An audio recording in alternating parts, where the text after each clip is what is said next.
أعوذ بالله من شرور أنفسنا ومن سيئات أعمالنا من يهده الله فلا مضل له ومن يضلل فلا هادي له وأشهد أن لا إله إلا الله وحده لا شريك له وأشهد أن محمدا عبده ورسوله. أما بعد. Then to continue with Kitab at-Tawheed, then we are on chapter 40. باب قول الله تعالى يعرفون نعمة الله ثم ينكرونها وأكثرهم الكافرون.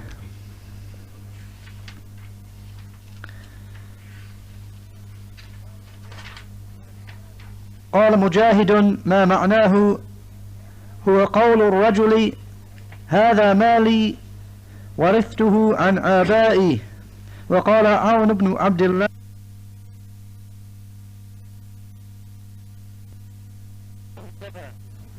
وقال قتيبة يقولون هذا بشفاعة آلهتنا.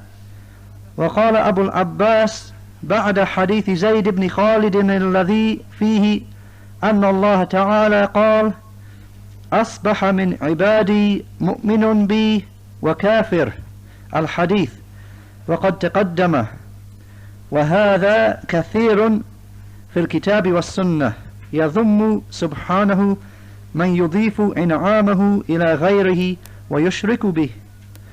قال بعض السلف هو كقولهم كانت الريح طيبة والملاح حاذقة، ونحو ذلك مما هو جار على ألسنة كثير. Chapter 40, chapter the saying of Allah the Most High, with the ayah from Surah An-Nahl, the 16th Surah, ayah 83, with the explanation, they recognize Allah's favors, but then they deny them, and most of them are disbelievers. Mujahid said something the meaning of which is, it is the saying of a man, this is my wealth, I have inherited it from my forefathers. And Aun ibn Abdullah said, they say, if it were not for so and so, then such and such would not have happened. And Qutayba said, they say, this favor has come about because of the intercession of our gods. And Abu Abbas said, after the hadith of Zayd ibn Khalid, which has preceded, which contains the wording that Allah the Most High said, some of my servants have entered the morning as believers and others as unbelievers. And this preceded, meaning in the chapter 29 of Kitab at-Tawheed. And this is what Abu Abbas ibn Taymiyyah said after this hadith. He said, and this is something frequently found in the book and the Sunnah, that Allah the Perfect rebukes those who attribute His favors to other than Him, and who associate others along with Him in that regard. Some of the Salaf said it is the like of their saying, the wind was favorable and the sailor was skillful, and the like of that, sayings which are commonly found upon the tongues of many people. So those are the narrations that the author brings in this chapter. And with regard to the explanation, then to begin with, the reason why this chapter is brought here, then Sheikh Sulaiman, the author of Taysir al-Aziz al-Hamid, the grandson of the author, he said, what is meant by this chapter heading here is to preserve correct manners with regard to the aspect of rububiyyah, Allah's lordship, and to preserve it from any hidden wordings of shirk, such as attributing Allah's favours to other than Allah,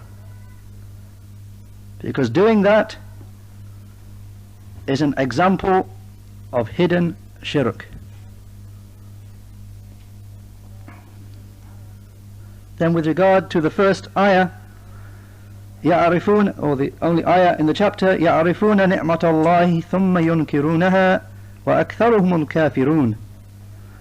With the explanation, they reject Allah's favours, or rather they recognize Allah's favours, but then they deny them, and most of them are kafirun, disbelievers. Then Shaykh Ibn Uthaymeen said, with regard to the last part of the ayah, most of them are kafirun. The Shaykh said, meaning most of those people who recognize that favours are indeed from Allah outwardly, or rather most of those who recognize that favours are indeed from Allah, then outwardly reject them. They outwardly reject their being from Allah, even though inwardly they acknowledge they are from Allah, yet outwardly they reject them being from Allah, or they are disbelievers in Allah.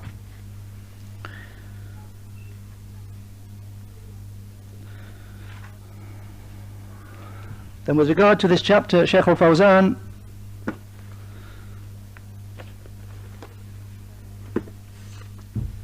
he says, this chapter here is brought by the Shaykh rahimahullah after the previous chapter, which was whoever rejects anything from Allah's names and attributes. So then the author brings this chapter because it is of the same category. I mean, doing this, rejecting or attributing Allah's favours to other than Allah, is of the same category as what came in the last chapter, rejecting anything from Allah's names or attributes. He said, because this contains a violation and a slight against Allah's lordship. So whoever denies anything from Allah's names or attributes, then he has violated and made a slight against Allah's lordship. And the same goes with regard to the one who attributes favours to other than Allah, the Perfect and Most High. He also has violated and made a slight against Allah's lordship. So this ayah, which the author mentions in the chapter heading, which is the saying of Allah the Most High, يَعْرِفُونَ نِعْمَةَ اللَّهِ ثُمَّ يُنْكِرُونَهَا وَأَكْثَرُهُمُ الْكَافِرُونَ, that they acknowledge Allah's favours and then they reject them, and most of them are unbelievers. The Shaykh said, this is from Surah An-Nahl, the 16th surah, and Surah An-Nahl is called also Surah An-Ni'am, the surah of favours, because Allah the Perfect and Most High recounts many of His favours upon His servants in this surah. So in this surah we find that Allah says, وَإِن تَعُدُّوا نِعْمَةَ اللَّهِ لَا تُحْصُوهَا إِنَّ اللَّهَ لَغَفُورٌ رَحِيمٌ, with the explanation that if you were to try and count up Allah's favours, you could never count them up. Indeed, Allah is the oft forgiving, the most merciful. Ayah 18 from Surah An-Nahl. So the Shaykh said, so the first of the favours which Allah mentions in this surah is the favour of sending the messengers and of sending down the revelation. for the guidance of his servants. Then he mentions the favour of his having created mankind, and he mentions the great limbs and fine parts of the body that Allah has created for them, and the amazing precision with which he has created them. Then he mentions his favours with regard to the creation of cattle,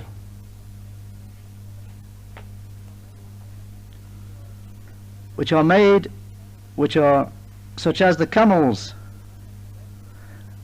cattle which contain benefit for the people with regard to their being ridden upon and carrying, and their milk and their meat, and so on. And likewise the ocean-going vessels, by means of which the people cross the water. And the Shaykh continues to mention the blessings that Allah has reminded us of in this surah. He says, and likewise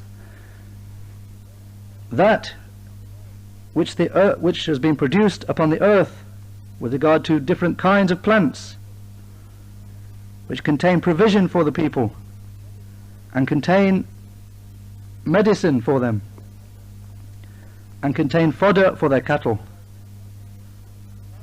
And he likewise mentions the landmarks that he has put upon the earth for the guidance of the travellers upon the land and the sea. And he says in ayah 16, وَعَلَامَاتٍ وَبِالنَّجْمِ هُمْ يَهْتَدُونَ, with the explanation, and landmarks, and by means of the stars they are guided upon the way. And from the favours that he mentions in this surah are the different types of drinks, whether it be milk or honey or water which he has sent down from the skies. And from the favours which he mentions is the favour of homes which people live in,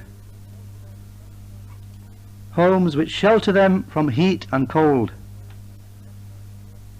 and which they use as protection against their enemies, whether it be fixed dwellings or movable dwellings. And then he mentions the ayah, وَاللَّهُ جَعَلَ لَكُم مِّن بُيُوتِكُمْ سَكَنًا وَجَعَلَ لَكُم مِّن جُلُودِ الْأَنْعَامِ بُيُوتًا تستخفونها يوم ظعنكم ويوم إقامتكم, with the explanation, and Allah has made for you houses as an abode, and he made for you homes from the hides of cattle, which are light for you to carry when you travel and when you reside. And he said, and likewise from these favours is the favour of clothing which you wear. And he mentioned the ayah from the same surah, وَجَعَلَ لَكُمْ سَرَابِيلَ تَقِيكُمْ الْحَرَّ وَسَرَابِيلَ تَقِيكُمْ بَأْسَكُمْ. Ayah 81. That Allah has made for you clothes of cotton, linen and wool, and he has made for you coats of mail to protect you in war. Or with regard to the first part, that he has made for you clothes of cotton, linen and wool to protect you from heat, and he has made for you coats of mail to protect you in war. The Shaykh said, so in this ayah there are mentioned clothes which cover the bodies, covering that which should be hidden, clothes which beautify their appearance, and also coats of mail to protect them from the weapons of war. All of these are favours from Allah, the Perfect and Most High. And then comes this ayah which is brought as the chapter heading here. Then Allah the Most High said, فَإِن تَوَلَّوْا فَإِنَّمَا عَلَيْكَ الْبَلَاغُ الْمُبِينُ يَعْرِفُونَ نِعْمَةَ اللَّهِ ثُمَّ يُنْكِرُونَهَا وَأَكْثَرُهُمُ الْكَافِرُونَ. With the explanation, so if they turn away, then your duty is only to clearly convey the message. They recognize Allah's favours, but then they deny them, and most of them are unbelievers.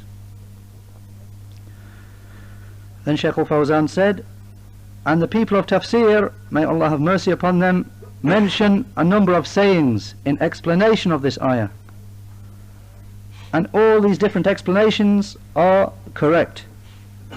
And there is no contradiction between them, because all of them enter under that which is Allah's favour, and each one of them is only mentioning an example from these favours.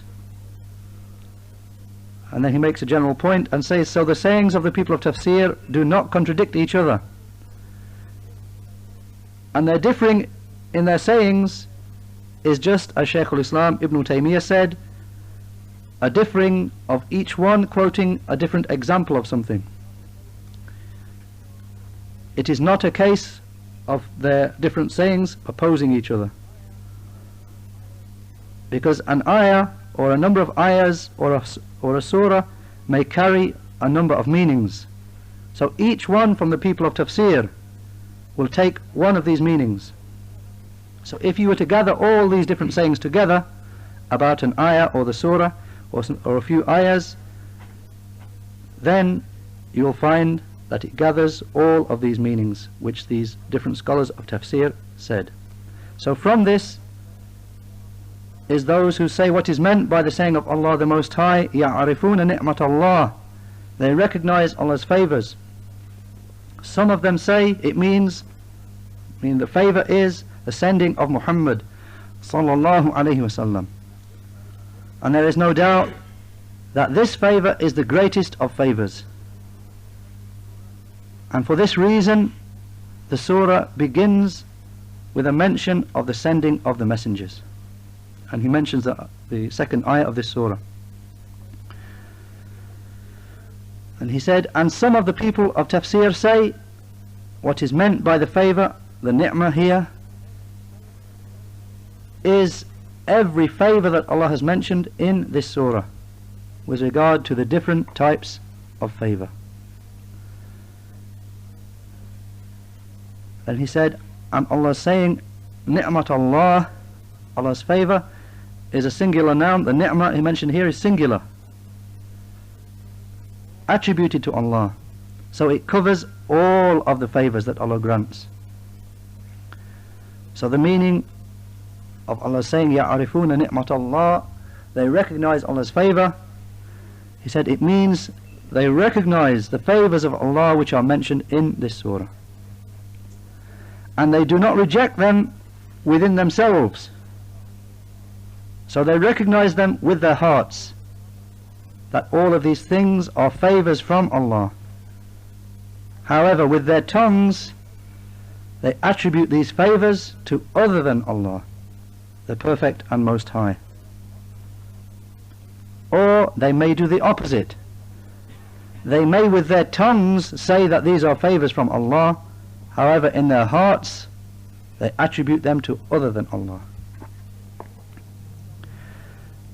And for this reason the scholars say the pillars of shukr, the pillars of giving thanks, the pillars of being thankful are three. Thankfulness will not be correct except with these three pillars. And then he quotes the three pillars of shukr, giving thanks to Allah. The first pillar is to mention Allah's favours outwardly, just as Allah the Most High said, وَأَمَّا بِنِعْمَةِ رَبِّكَ فَحَدِّثْ, Surah Ad-Duha, the 93rd Surah, Ayah 11, with the explanation, and make mention of the favours of your Lord. And he said the second pillar for thankfulness to Allah is to recognize and acknowledge His favours inwardly, meaning that you recognize and agree to there being Allah's favours upon you within yourself,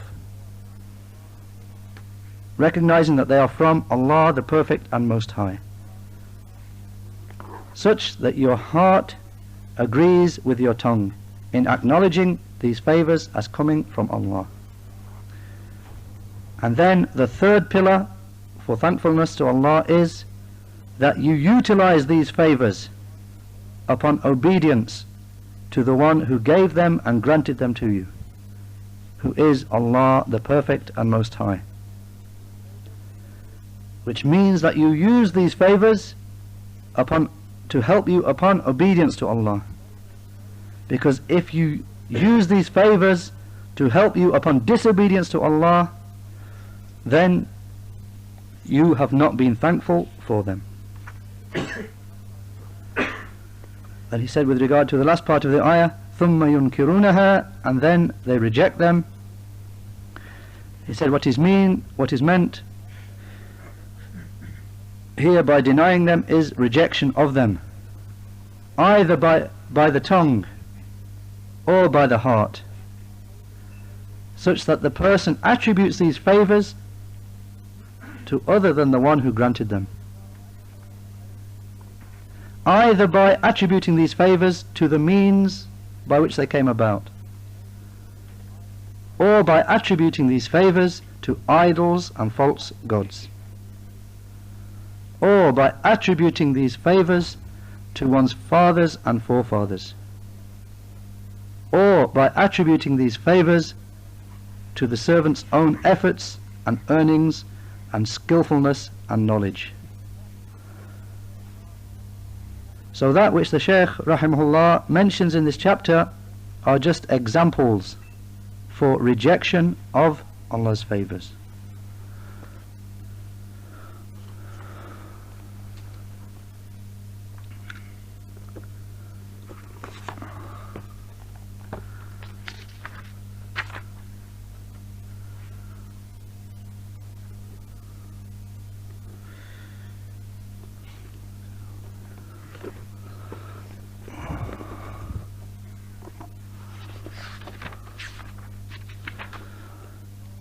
Then Shaykh Ibn Uthaymeen rahimahullah, he said with regard to this chapter, how this chapter fits in with Tawheed.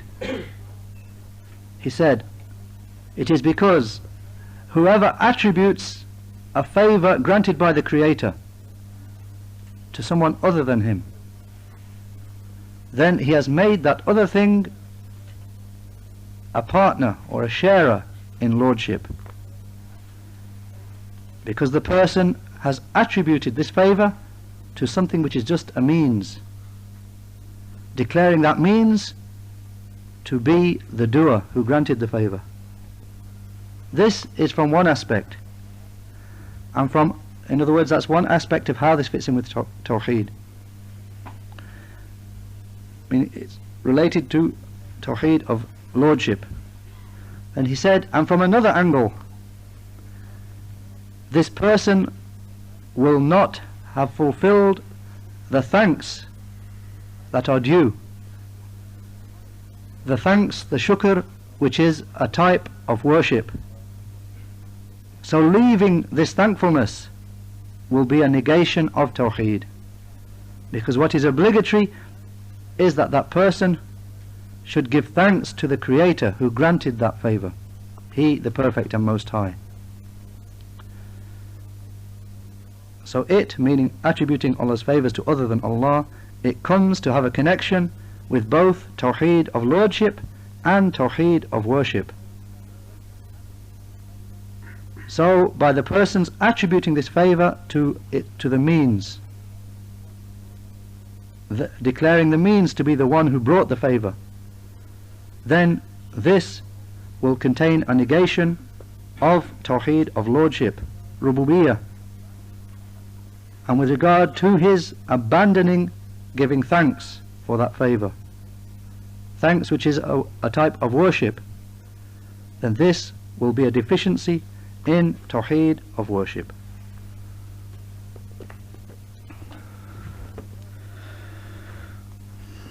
Then with regard to the ayah, Shaykh al-Qara'awi brings 3 points of benefit. Firstly, that it shows that the unbelievers affirmed Tawheed of Allah's Lordship, Ar-Rububiyyah, obviously shown by the first part of the ayah, يَعْرِفُونَ نِعْمَةَ اللَّهِ, they recognize Allah's favour.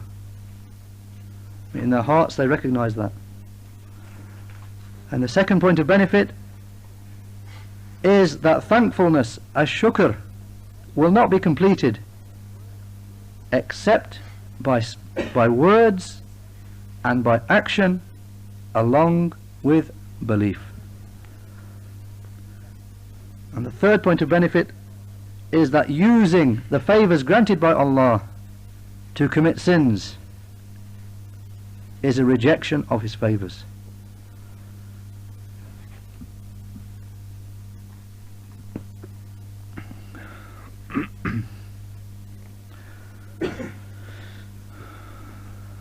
Then with regard to the statement brought by the author rahimahullah that Mujahid said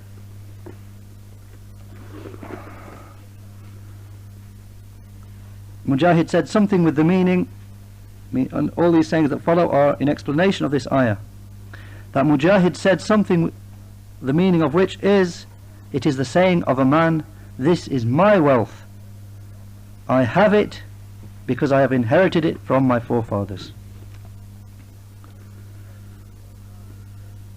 And Shaykh Ibn Uthaymeen said with regard to his saying Qala Mujahid, Mujahid said, then Mujahid was the Imam of the people of Tafsir from the Tabi'een. He read the Mus'haf 3 times to Ibn Abbas radiyallahu anhuma, stopping him at every ayah and asking him about its explanation. And Sufyan al-Thawri said, if tafsir comes to you from Mujahid, then that is enough for you. The Shaykh said, and even along with this, he was not a person who was free from making some mistakes.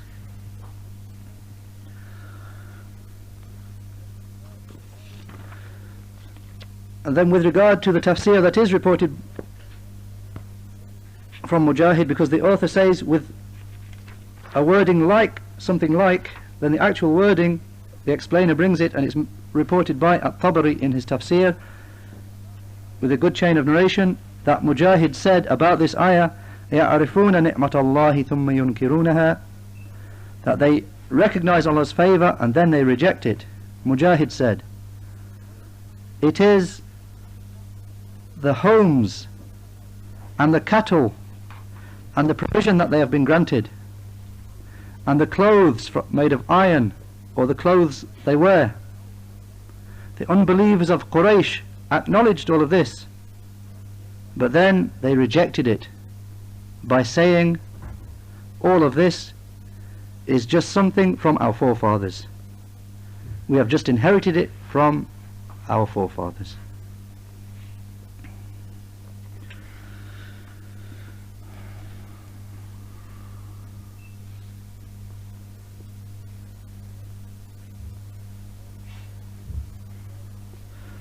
So then Shaykh Ibn Uthaymeen, he said with regard to that statement, this is my wealth, I just inherited it from my forefathers. Shaykh Ibn Uthaymeen said, what is apparent from this, there would be nothing wrong with that, because that would be purely information.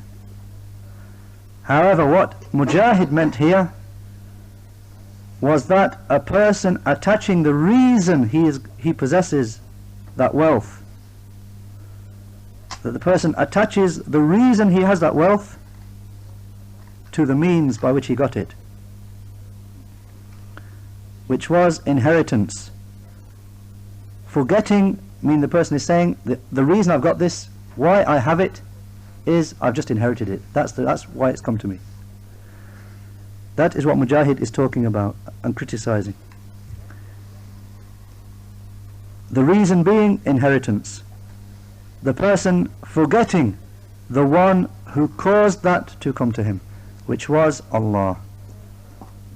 So by the decree of Allah the Mighty and Majestic, his forefathers were blessed with that house, and you came to possess it.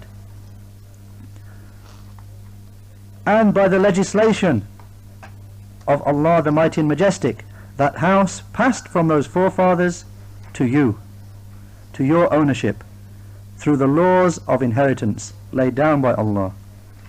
So how can you forget the one who laid down these means and decreed it and legislated that it should pass to you, who decreed it should come to you and legislated it should come to you. How can you forget that one? So that you attribute the affair to being just your possession because of your forefathers and the fact that you inherited from them. So it is in this sense that this saying is a type of rejecting Allah's favours. However, if a person's intention in saying something like this was just to convey information, then there would be no harm in that. I mean, if the person, in other words, the Shaykh is saying, if a person wanted to know how did you come, how is this house, how did it come to you, he said by means of inheritance, then there's no harm in that saying.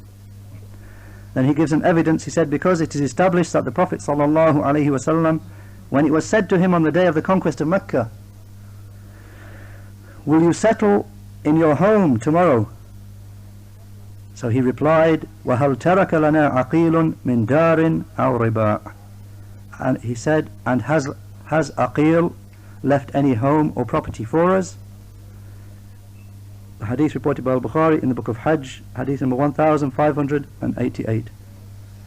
He said, so here the Prophet sallallahu alaihi wasallam made clear that the homes which used to be theirs had passed on to Aqil by means of inheritance. So this makes it clear that there is a difference between attributing ownership of some property to a person as information. There is a difference between that and between attributing that thing to the means while forgetting the one who granted it, who is Allah the Mighty and Majestic. I mean, if the person just says, I own it, it's in my family, I've inherited it, just as a statement, there's no harm. But if he says, this is mine, I've got it, it's mine by right, by the right of inheritance, that's how I've got it, and he's forgetting the one who granted that favour, who is Allah, then that is what is wrong. Then he said, with regard to the narration brought by the author, and Aun ibn Abdullah said, they say, if it were not for so and so, such and such would not have happened. Then with regard to the person who was mentioned, Aun ibn Abdullah, then he was, as occurs in Fath al-Majid, he was Aun ibn Abdullah ibn Utbah ibn Mas'ud al-Hudhali Abu Abdullah al-Kufi al-Zahid. He reports from his father and from Aisha and from Ibn Abbas radiyallahu anhum, so he's from the Tabi'een. And his students included Qatada and Abu Zubair and Az-Zuhri. He was declared reliable by Imam Ahmad and Ibn Ma'in. And Al-Bukhari said he died after the year 120. Shaykh ibn Uthaymeen said with regard to his saying, they say, or the saying of the people, if it were not for so and so, such and such would not have happened. Again, Shaykh ibn Uthaymeen said, the like of this saying requires detail. If a person is just making a statement of information by this saying,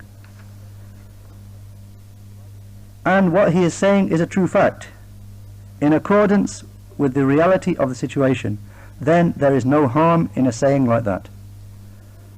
But if a person says this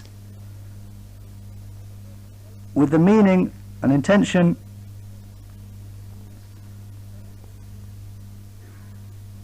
that this thing is a means by which something has come about, then that will fall into one of three categories. And he breaks it down. Firstly,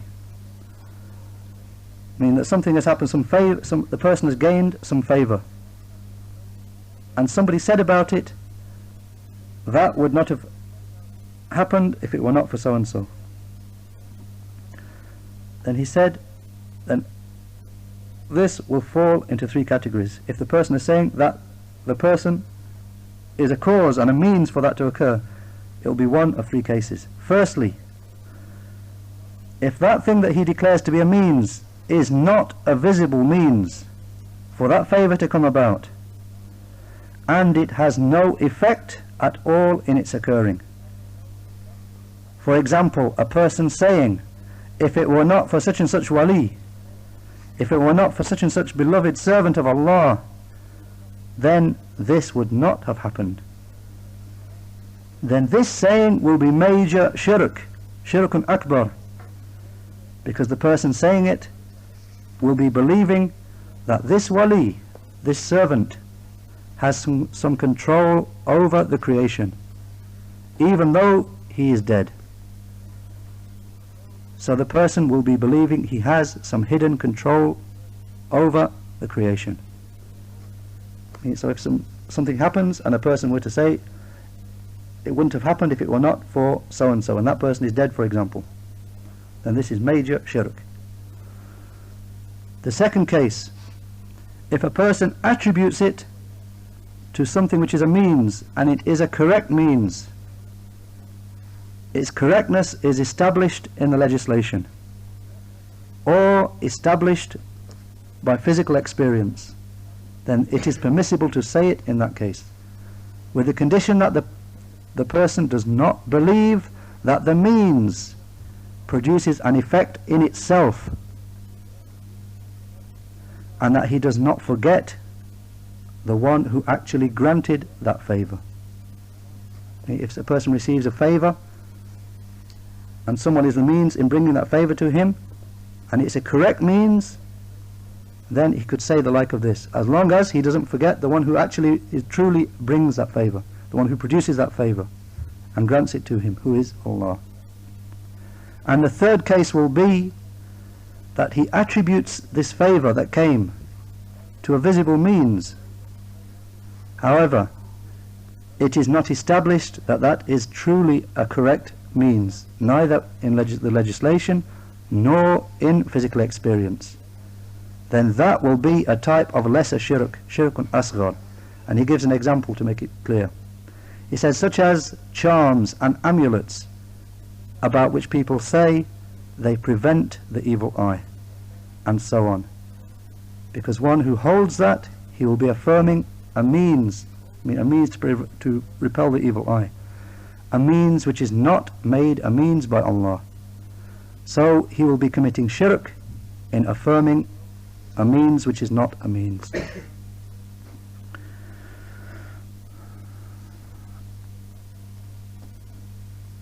And then he gives an example, an evidence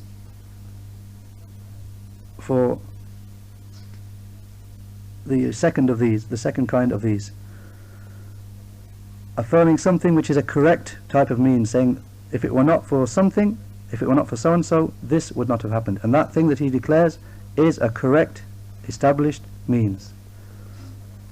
He gives an example of that. He says, for example, the saying of the Prophet sallallahu alaihi wasallam about his uncle Abu Talib, "Lawla ana lakana fi ad-darki al-asfali min an-nar." The Prophet sallallahu alaihi wasallam said about his uncle Abu Talib, if it were not for me, he would have been in the lowest level of the hellfire. Reported by Al-Bukhari, hadith number 3883.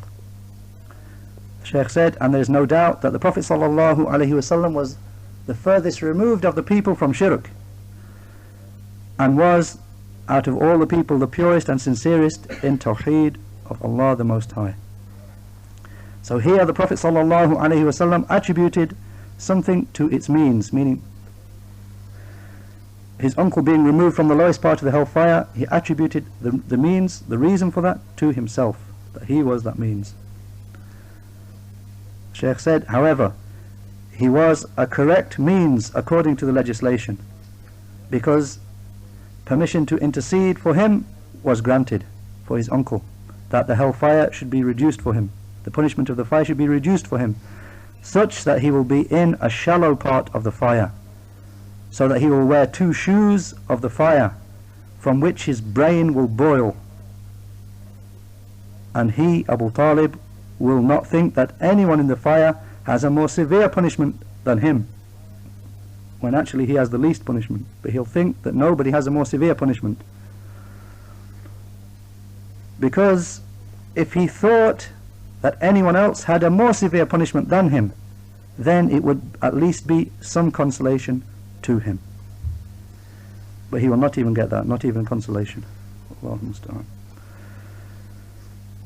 Then Shaykh Ibn Uthaymeen said, with regard to the statement brought by the author, and Ibn Qutaybah said, they say this is because of the intercession of our gods. And with regard to Ibn Qutaybah, then the explainer mentions in Fath al-Majid that Ibn Qutaybah was Abu Muhammad Abdullah ibn Muslim ibn Qutaybah Ad-Daynawari, the judge of Egypt, a scholar of Arabic grammar and Arabic language, the author of a number of fine works, and a person of great knowledge. He lived and wrote works in Baghdad, and he heard hadith from Ishaq ibn Rahawayh and his level of scholars. He died in the year 276. Then Shaykh Ibn Uthaymeen said, with regard to his saying, it is their saying, this is because of the intercession of our gods. Shaykh Ibn Uthaymeen said, this saying is worse and more foul than the saying of the previous people. I mean, the previous sayings that have been mentioned, that this ayah applies to. And this is even worse than the previous ones. Because these people who say this are mushriks, worshipping others besides Allah, and then saying these favours that come have come about because of the intercession of their gods. So they say, for example, Al-Uzza interceded with Allah for rain to come down, and therefore rain came down, they claim. So those people affirm a means which is one of the most false and futile of means, because Allah the Mighty and Majestic does not accept the intercession of their gods, because intercession will not benefit anyone except someone granted permission by the Most Merciful. I mean, he will not accept intercession except on behalf of or in favor of someone whom Allah is pleased should be interceded on behalf of, and someone who's saying he is pleased with. I mean, Allah will not accept intercession unless these two conditions are fulfilled: that the one who is interceding, Allah is pleased with that one to intercede, and that who the intercession is done for, Allah is pleased with them that intercession should be done on their behalf. And obviously here in this case, the one doing the intercession, as they claimed, was one of their false idols. And who was it being done on behalf of in their claim? Them, the mushriks, those who do shirk along with Allah. So it breaks both conditions. As the Shaykh said, and Allah the Mighty and Majestic does not give permission for these idols to make intercession. So this is totally false and futile, and more futile than the previous sayings even, because it contains two forbidden things. Firstly, it contains shirk along with these idols, and secondly, it contains affirming a means which is not correct. Then with regard to the last statement in the chapter, and Abu Abbas said after the hadith of Zayd ibn Khalid, which contains the wording that Allah the Most High said, some of my servants have entered the morning as believers and some as unbelievers, the hadith, and it has proceeded. He said, and this occurs frequently in the book and the Sunnah, where Allah the Perfect rebukes those who attribute his favours to other than him and associate others along with him in this regard.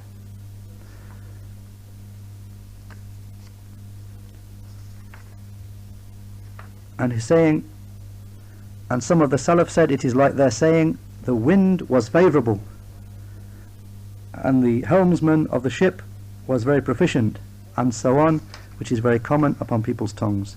Then Shaykh Ibn Uthaymeen said, as for Abu Abbas, then he was Shaykh al-Islam Ahmad ibn Taymiyyah. And as for his saying This is frequently found in the book and the Sunnah, that Allah the Perfect criticizes those who attribute His favours to other than Him. The Shaykh said, such as they're attributing rain to the stars. And this is something blameworthy, as will be made clear by the case of a slave. If a slave were to come to you with a gift from his master, and you gave thanks to that slave but not to his master, then that would be behaving badly towards the master, and it would be rejection of the favour. So even worse than this is if you were to attribute a favour to the means besides the Creator, as will follow. I mean, if Allah has granted you a favour, then you attribute it not to Allah but to some means that He has created. So this is worse because of three factors, and he gives the three factors. That firstly, the Creator of these means, the means by which it came to you, the Creator of those means is Allah. So what was obligatory upon you is to give thanks to Allah and to attribute the favour to Him, to Allah. And the second reason is that a means by which a favour comes to you, a means may sometimes have no effect at all, as is established in Sahih Muslim, that the Prophet ﷺ said, لَيْسَتِ السَّنَةُ بِأَنْ لَا تُمْطَرُوا ولكن السنة أن تمطروا وتمطروا ثم لا تنبت الأرض شيئا. That the Prophet ﷺ said, drought is not that it doesn't rain, rather drought is that it rains and it rains, but then the earth doesn't produce any crops. Reported by Muslim in the book of Fitan. So the Shaykh is making, from that hadith, he's making the point that sometimes that which is a means, it doesn't produce any effect at all. Then the third reason that this is wrong is that the means may sometimes have something which prevents it from having any effect. So therefore, because of these three reasons, we know that it is false and futile to attribute something, a favour, to the means, whilst ignoring the one who caused it to occur, Allah the Mighty and Most High. Then he said, as for the saying of some of the people, they say the wind was favourable. The Shaykh said this means with regard to the case of trading ships which sail upon the sea, which are blown along by means of the wind, just as Allah the Most High said, حَتَّى إِذَا كُنْتُمْ فِي الْفُلْكِ وَجَرَيْنَ بِهِمْ بِرِيحٍ طَيِّبَةٍ وَفَرِحُوا بِهَا. Surah Yunus, the 10th Surah, Ayah 22. With the explanation, until when you are upon the ships and the wind blows you along, or a fine wind blows you along, and at the end of the chapter comes the further issues, and there are four of them. Firstly, explanation of recognizing the favours and denying them. The Shaykh said that has preceded, meaning in explanation of that ayah. How is it that the people affirm the favours and yet still reject them? As we had, that they recognize them with their hearts but then reject them with their tongue or with their actions. And the second further issue is awareness that this happens a great deal upon many people's tongues. The Shaykh said, the like of that is the saying of some of them, the wind was favourable, and the helmsman was very proficient, and so on. And the third further issue is calling the like of this speech rejection of Allah's favours. Shaykh Ibn Uthaymeen said, meaning it is a denial of Allah's, the Most High's, having granted that favour to you. it doesn't mean rejection of the existence of these favours, because these people are aware of the favours and they feel and experience the favours. So Shaykh is meaning what they're denying is the attribution of these favours to Allah, the Creator. And then the fourth and last further issue is that two opposites can be combined in a person's heart. Two opposites can be combined in a person's heart. The Shaykh said, and this is shown by the saying of Allah the Most High, يَعْرِفُونَ نِعْمَةَ اللَّهِ ثُمَّ يُنْكِرُونَهَا. They recognize Allah's favours and then they reject them. Shaykh Ibn Uthaymeen said, so these people combine between recognition and denial.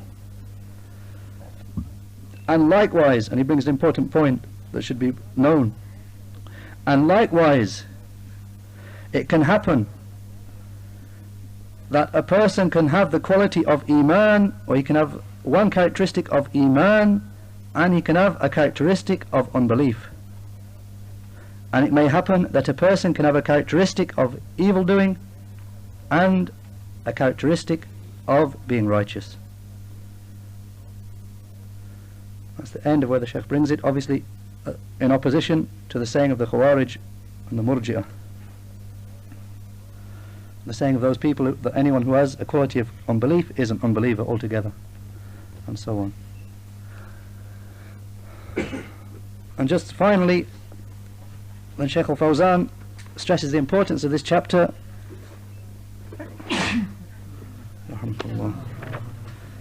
by saying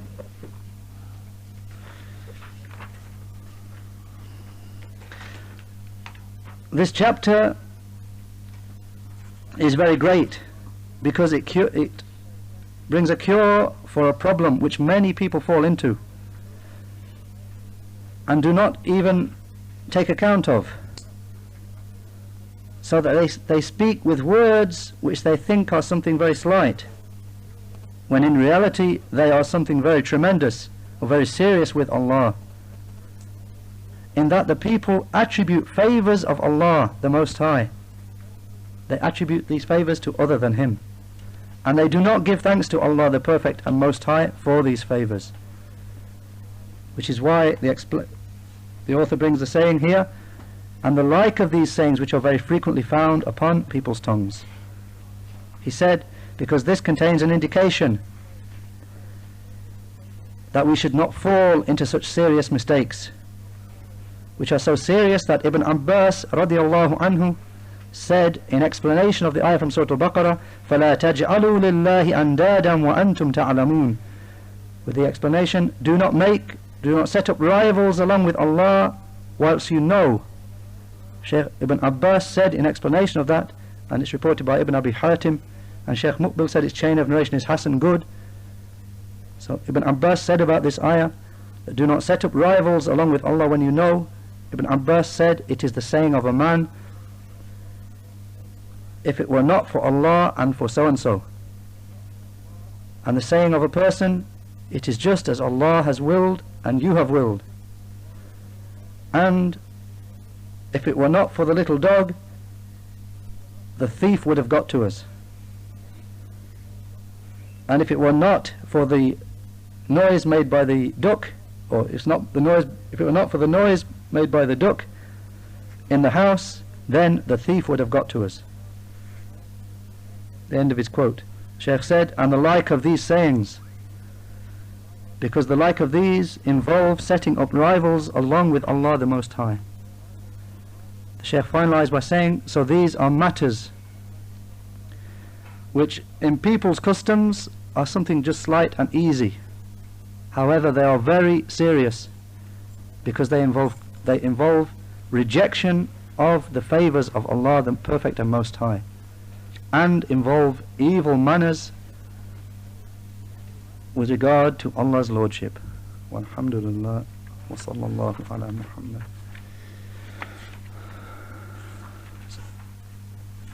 Is there any clarifications?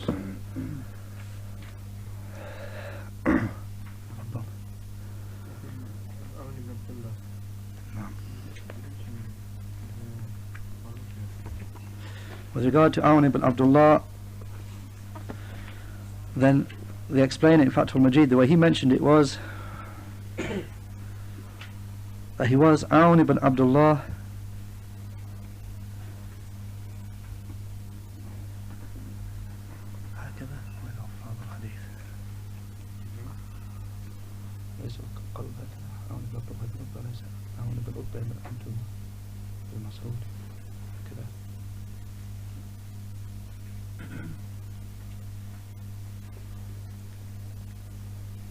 the way it's written here, Wallahu Alam, is that he was Awn ibn Abdullah ibn Utbah ibn Mas'ud al-Hudhali.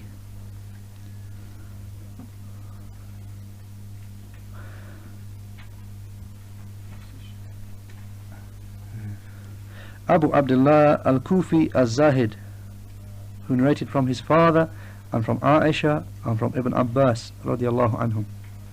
And his students included Qatada and Abu Zubair and Az-Zuhri. He was declared reliable by Imam Ahmad and Ibn Ma'in. And Bukhari said he died in the year 100, or he died after the year 120.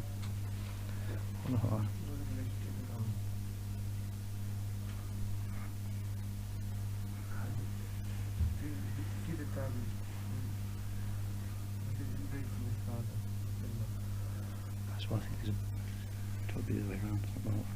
Awn ibn Utbah ibn Abdullah ibn Mas'ud.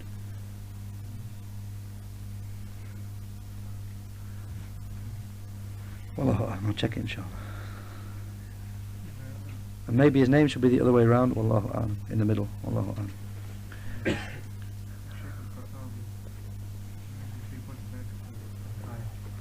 Yeah.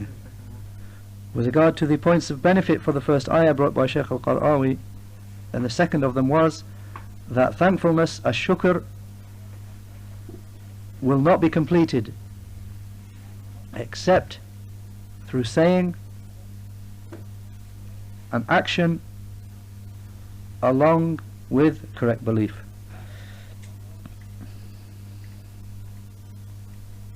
That was the point brought by the Shaykh before, Shaykh al-Fawzan, that the three pillars of giving thanks to Allah are the correct belief, that you correctly believe and know that that favour is from Allah, you recognise in your heart that that favour is from Allah, and that you, secondly, that you acknowledge it with your tongue, and thirdly, that you act or you apply that favour in obedience to Allah.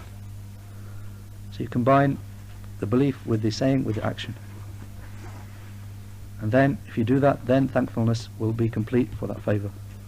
Your thankfulness will be completed.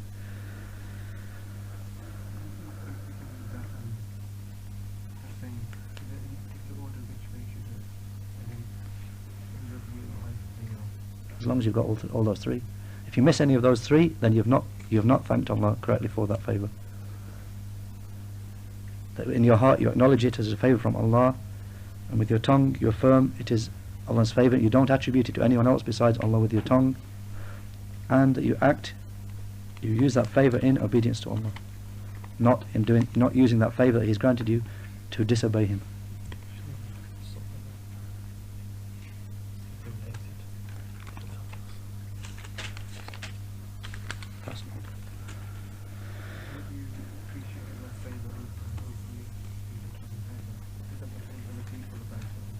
Yeah, with regard to the affirming Allah's favour with the tongue, then, as was mentioned in the ayah, فَأَمَّا بِنِعْمَةِ رَبِّكَ فَحَدِّثْ. And with regard to Allah's favour, then mention it on your tongue, that this is a favour which Allah has granted you.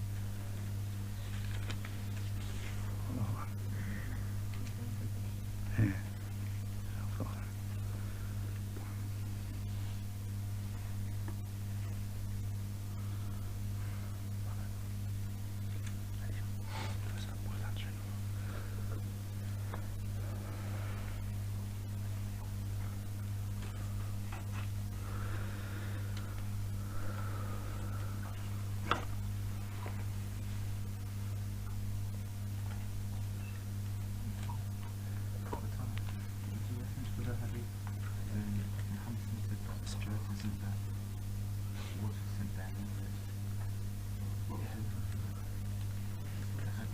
With regard to the hadith about that drought is not or whatever word, I mentioned the word drought, that drought is not that it does not rain, rather drought is that it rains and it rains, but the earth does not produce any crops.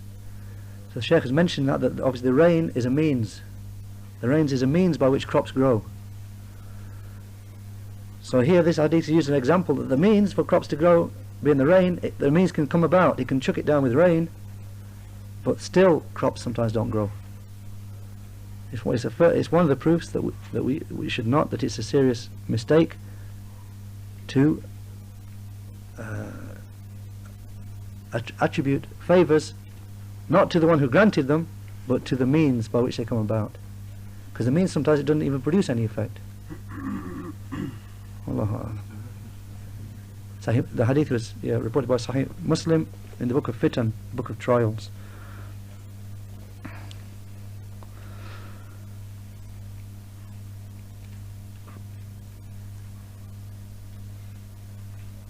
From a hadith of Ibn Umar radiallahu anhuma.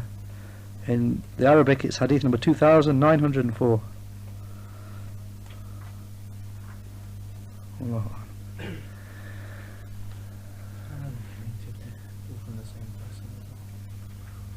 With regard to the questions, then I've got a brother here reading through any questions that come. And if the brother holds that the questions are not relevant, then they don't get put to me. So, without mentioning who the brother is, please don't blame me.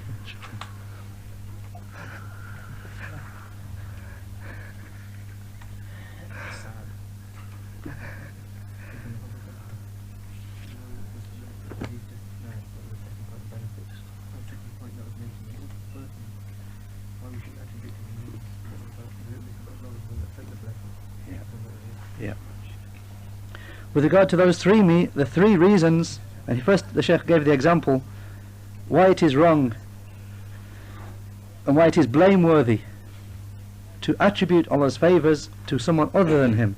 First he just gave the example that will make it clear to anyone. He gave the example of if someone prepared a gift and sent it to someone by means of his slave. He gave the gift to his slave and said, take it to so and so. So the slave turned up with the gift and gave it to the person. So if the person who received it, he gave thanks to the slave who brought it, who was the means, but he didn't give any thanks to the one who sent it, then this clearly would be falling short in his duty of giving thanks. And it would be wrong that he praises and gives thanks to the one who brought it, who is the means, and doesn't thank the one who actually sent the gift or gave the favour. Then he said, so even more so will be how even more foul and worse will be the case of one who does something like that with regard to Allah, who attributes favours granted by Allah to someone other than him, other than the Creator.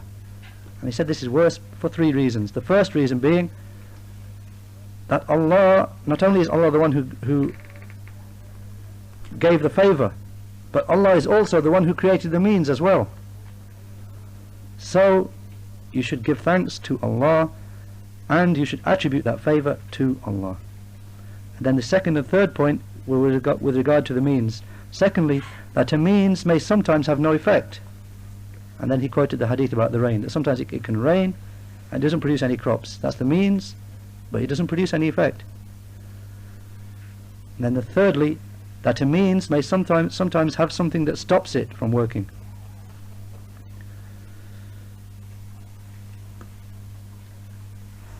So it has no effect. Allah. One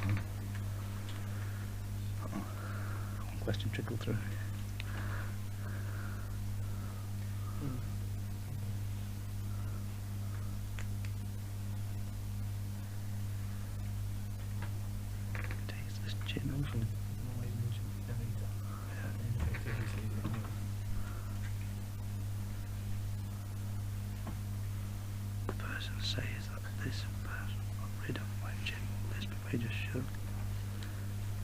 With regard to something, regard to the statement, if somebody went to someone and they did something and managed to take out the jinn, I'm paraphrasing the question slightly. If someone went to someone and they took a jinn out of them, then could you say this person took a jinn out of me? Then, as the Shaykh mentioned, if that's something that's a reality, then you can make a statement like that. Obviously with the understanding that it is something that was granted by Allah, and the one who made that happen was Allah, with that understanding and that belief. But just a statement of fact, I went to this person and he took the jinn out, just a statement of something that happened, not believing that that person himself, by his own power and ability, he took the jinn out, and it was not Allah who was in control of that and took the jinn out and granted that.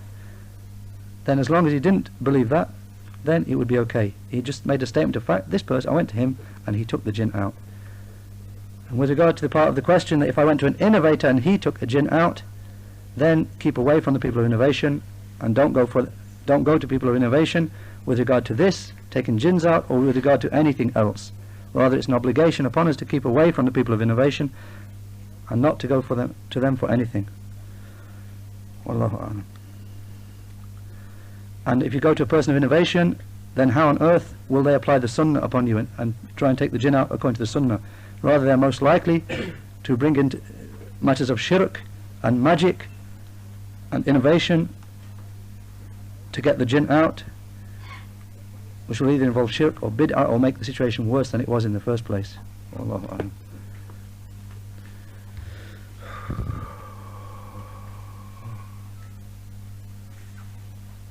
With regard to one of the pillars of thankfulness to Allah, it is to mention Allah's favours outwardly. What is the ayah as a proof for this? Then it was the 11th and last ayah of Surah Al-Duha, the 93rd surah. فَأَمَّا بِنِعْمَةِ رَبِّكَ فَحَدِّثْ. Then announce the favours of your Lord. Outwardly mention with your tongue the favours of your Lord. وَأَمَّا, not فَأَمَّا as I said, وَأَمَّا. The ayah is وَأَمَّا بِنِعْمَةِ رَبِّكَ فَحَدِّثْ.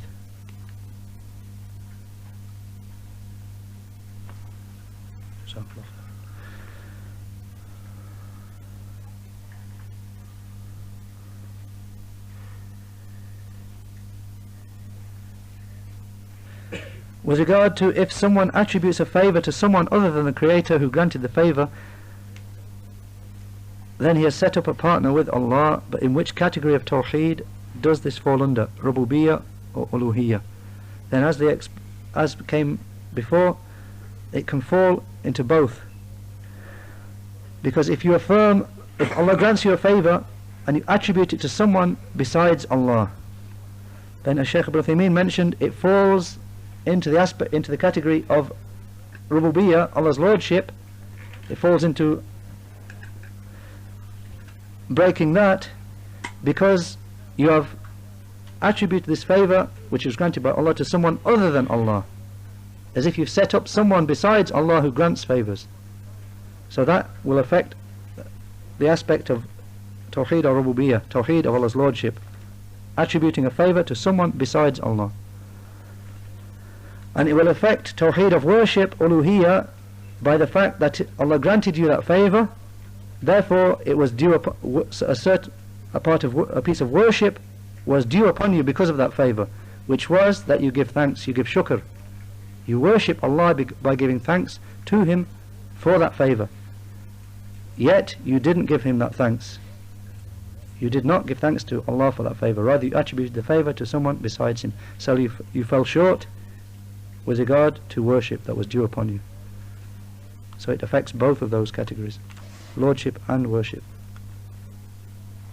Allahu musta'an.